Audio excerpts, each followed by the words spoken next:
Ibalik niyo si Tatay Digong sa mga Pilipino. Dinudurog niyo ang puso namin parang Pinipino. Inalanghyan niyo na lahat aming karapatan. Kakahiya maging Pinoy, tinanggalan niyo ng dangal sa bansa na kung saan minamaniobra ng pera. Binababoy niyo batas at ang aming Korte Suprema. Para sa sariling interes lahat ay tatahakin. Magahaman at sakin kayo ang dapat palayasin.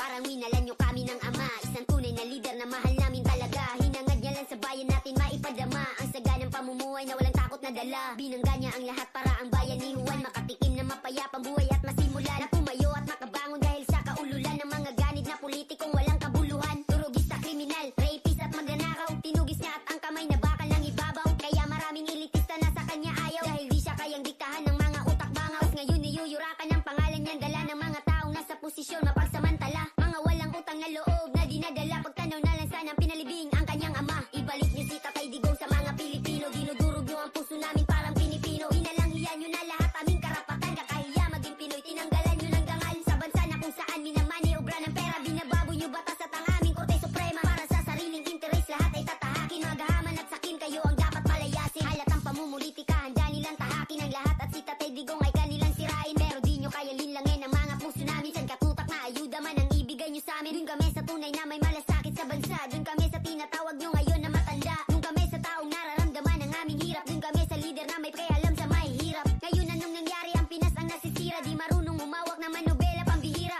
Anong aasahan kung ang lider ngayon mahina? Inakala nating tigre, ayun nagpakatuta. Siya pa nagmakaawa dun sa ICC. May araw ka din bangag, wag kang magsisisi. Taksil ka sa inang bayan, kala mo panalo ka. Ang ligasiyan ni Digong hindi mo na mabubura. Ibalik niyo si Tatay Digong sa mga Pilipino. Dinudurog niyo ang puso namin parang Pinipino. Inalanghyan niyo na lahat aming karapatan. Kakahiya maging Pinoy, tinanggalan niyo ng dangal sa bansa na kung saan minamaniobra ng pera. Binababoy niyo batas at ang aming Korte Suprema. Para sa sariling interes lahat ay tatahakin. Magahaman